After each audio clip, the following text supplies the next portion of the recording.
જય શ્રી કૃષ્ણ. જય શ્રી કૃષ્ણ. હું વિચારમાં પડ્યા વિચારમાં એ પડી કે આજે છે ને બહુ મોડું જમ્યું. તો નથી જમવું એવું છે. જમવું તો પડશે જ. કંઈક પણ તો જમવું જ પડશે. તો વિચાર કરતી હતી ઝટ બની જાય એવું કંઈક હોય ને. ઝટ બની જાય એવું ખીચડી બનાવી નાખ વઘારેલી. હાશ આટલી વાત હા. તો આપણે કરી રહ્યા છે ખીચડીની તૈયારી. ઓહો સાજી સામગ્રી ખીચડીની બધી કર્યો. તો પછી આ છે રાઈ, આ છે જીરું,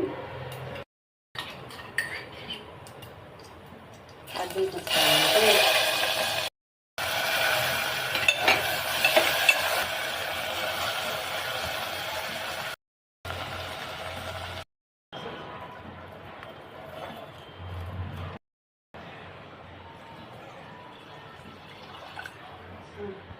મસ્ત મજાની થઈ ગઈ ખીચડી વઘારેલી.